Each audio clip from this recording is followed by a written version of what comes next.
आप सुन रहे हैं जगत गुरु तत्वदर्शी संत रामपाल जी महाराज द्वारा लिखित पुस्तक जीने की राह।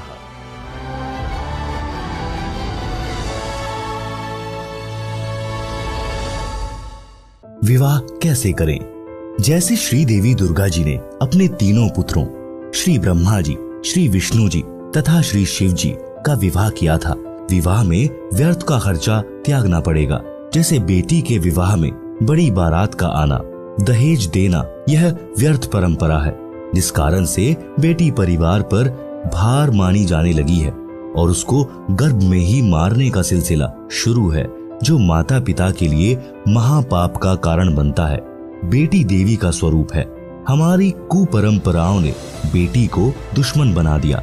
श्री देवी पुराण के 3 स्कंद में प्रमाण है कि इस ब्रह्मांड के प्रारंभ में तीनों देवताओं श्री ब्रह्मा जी, श्री विष्णु जी तथा श्री शिव जी का जब इनकी माता श्री दुर्गा जी ने विवाह किया, उस समय न कोई बाराती था, न कोई भाती था, न कोई भोजन भंडारा किया गया था, न डीजे बजा था, न कोई नृत्य किया गया था।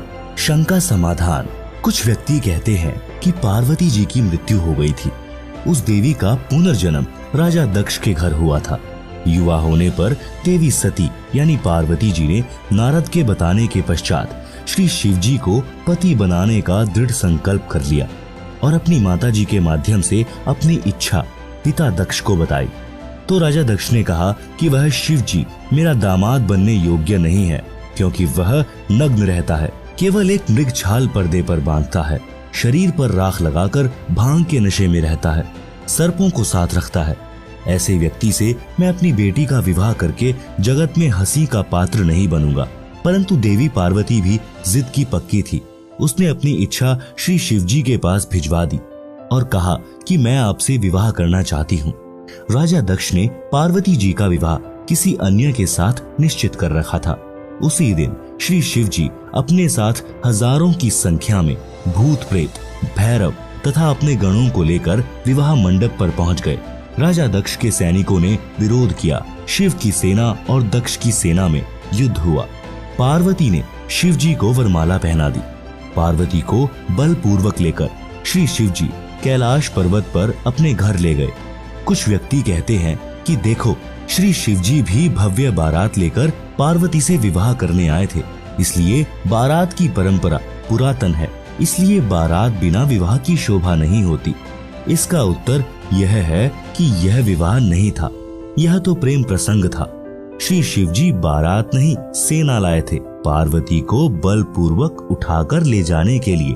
विवाह की पुरातन परंपरा श्री देवी महापुराण के 3 स्कंद में है, जो ऊपर बता दी है।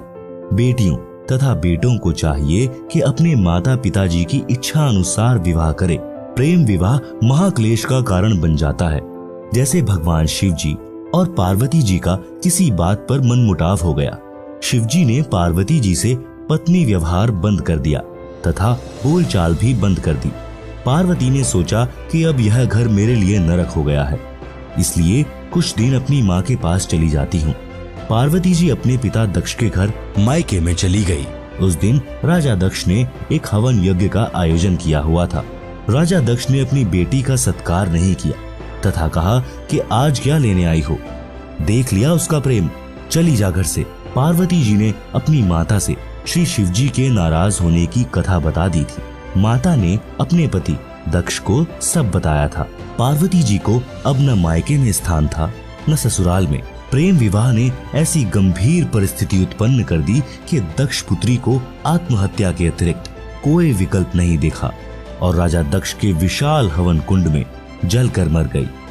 धार्मिक अनुष्ठान का नाश किया, अपना अनमोल मानव जीवन खोया, पिता का नाश कराया, क्योंकि जब श्री शिव जी को पता चला तो वे अपनी सेना लेकर पहुंचे और अपने ससुर दक्ष जी की गर्दन काट दी।